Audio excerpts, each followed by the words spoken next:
Hi, I'm Kean Wong and welcome to the new Millionaire. This show isn't just about money, but about you and discovering your passion. And who better else to talk about passion than Dr. John Gray, world-famous author of Men Are From Mars, Women Are From Venus. Over 40 million copies of his book sold worldwide and translated in 40 languages.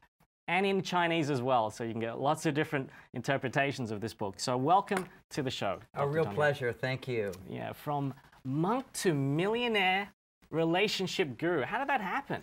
Well, most people don't know as a relationship expert that I started out as a monk. And my own journey was such that I excelled at that. I devoted myself. That was my passion. I had wonderful teachers that inspired me. I learned the way they thought. I learned their actions. And that was a big part of it, is learning to take into me that which I admired. So that's the first important secret of success, is find out who you admire, what you're attracted to, and completely pull that into you. Live it completely.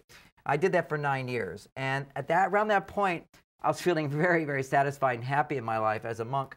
My brother was bipolar, manic depressive. And the spiritual process didn't really help him. And so I followed my heart again. Going from monk, I said, I'm going to go back and study psychology, hoping that that would help my brother. And I think a lot of people, when they find the challenges in their own life and they follow their heart to overcome those challenges, that becomes a spark of great success in their life. So that was my journey. I would have never planned to be a counselor, to be a relationship expert, and never planned to be an author. Never even thought about it. It was just one of those things that happened to me in a sense. People said, we love your message so much you have to write a book. And I said, but I don't know how to write a book. I don't know how to do that. But the universe, people called on me to do it. And I just followed it and said, okay. So the journey to success is always a journey of following your heart. But at what point what process did you go through to decide you wanted to get into therapy and counseling as well? Well, the process was literally my brother asked for my help. And I couldn't help him with the spirituality was not helping. It's a good thing, but he had literally a chemical condition in his brain called bipolar. He would be very excited, then he would crash down in depression, and it was a clinical disorder. I decided, okay, if this doesn't work, I wanted to help him. I'll do whatever it takes to help him. And I think that's always behind great success. It was when people truly care about helping other people. And in studying psychology to help my brother, I then became this famous therapist. But I would have never even gone in that direction if my brother hadn't been sick. And that's quite often the case, and a lot of people who became successful went through all this adversity and they found their passion, found their calling. What sort of advice would you give to a lot of people who are going through that? I don't know what I really want to be. You know, I want to make money. There's so many opportunities out there. What would your advice be? Well, I think the most important thing, like in my journey, people say, did you ever imagine yourself being an author? No. Did you ever imagine yourself being a relationship expert? No. It was like being on a journey, one step at a time, and being in a state of uncertainty, yet following your heart. I remember, I mean, this was a very trying time in my life when I stopped being a monk. I had no money. I moved to California. I started like looking for what am I going to do? How am I going to support myself? I got a job doing something that really wasn't what I wanted to be doing, but at least it paid my bills. And I continued doing that job to pay my bills while I started doing my study, knowing that eventually I'd save up enough money so I could just devote myself to doing what I was learning about. And there was a whole part of turmoil just going, I know I'm here to do important things, but I didn't know what it was. I couldn't find my way. But I just stayed with it one day after another, opportunities coming. Saying yes to what was possible was a big key thing, as opposed to my fears would come up. And, oh, what am I going to do? I don't know. Can I do that? I just said, if I want to do it, I'll try it. And if I can get support, I'll move in that direction. So you finished your studies, and what happened after that? Well, I was starting to teach. And something I'm very good at is teach. I talk very well. It's something very spontaneous I did.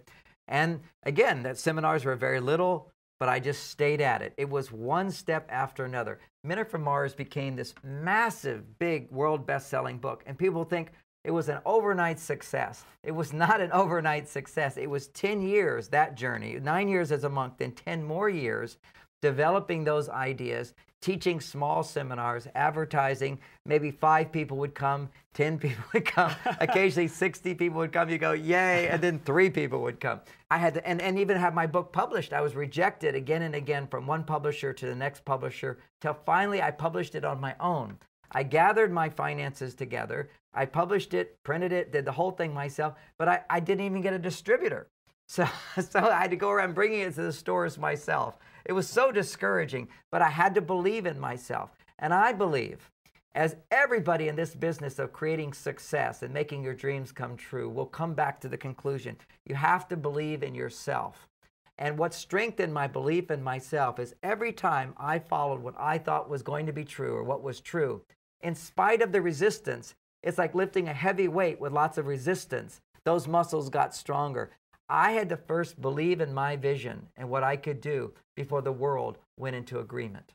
Did you have any mentors, any teachers, anyone to guide you? Because you went from studying to, then you just started to do your own thing. No, I had lots of teachers along the way.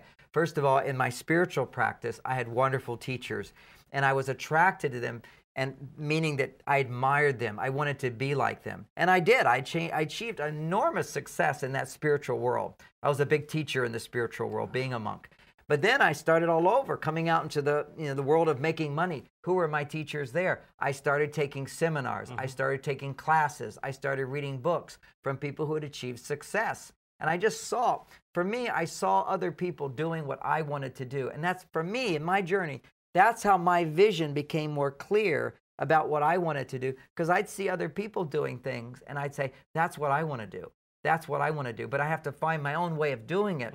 But that gave me more of a direction. And I think that's how everyone learns their direction, is you see someone else somewhere close to where you want to be, and you feel admiration. You want to be like that, and you follow that. And you try to get as much support from that person as you can by learning the way they think or working with them. Were there many detours? I mean, you hear about it so often that to be truly successful, you had to fail many times before. I mean, what was that journey like? Oh, well, there were lots of detours. For example, the first book that I did finally publish. Then I wrote another book, again, self-published book called, it wasn't Minute from Mars yet. No. It started with one book. What was it about? That first book that I wrote wasn't so much about the difference between men and women, but it was about healing your heart, keeping your heart open, finding forgiveness for people. You see, if you're in your life, if you feel like you're a victim of other people, people who've disappointed you, people who've betrayed you, people who've hurt you, and if you wake up every morning thinking, my life would be so much better if those people hadn't done what they did, then you're a victim. And when you have this victim consciousness, you feel like I could be better except that. You're just affirming to yourself, something's wrong with me and I have less power than I should have. But when you see that every situation has taught me a lesson and I can learn and grow from that, and I don't feel like a victim. In a sense, I can say, thank you for teaching me that. Now, I don't want to have you betray me again, but thank you for teaching me that lesson. Then I'm in present time creating my future, not saying to myself, I can't have what I want because of what that person did. Instead, I go, because of what's happened, I'm now more capable of creating what I want in my life. And that's a very important attitude, because if you feel like a victim, you tend to just create more people in your life to disappoint you and betray you, as opposed to more people in your life to teach you lessons. And then you come from this place of, I have the power to make my dreams come true. And that's the entrepreneurial spirit, is that I have something in me, a seed that's growing. And sometimes I don't know exactly what it is, but I'm following in my journey, almost like a blind man, but getting signals. And does it work here? Does it work here? And I continue to go in the direction where I feel I will be successful. Let's come back after the break, and we're going to discuss how you made it big with the book, how we went from that small fledgling, a few hundred books here and there, to this incredible, the best-selling relationship book in history. We'll be right back. NTDTV is made possible through the generous support of viewers like you. To learn more, go to ntdtv.com. Thank you. Welcome back to The New Millionaire. Today we have Dr. John Gray, world-famous author of Men Are From Mars, Women Are From Venus. And we've already talked about his initial journey of discovering his passion, but now from the trials and tribulations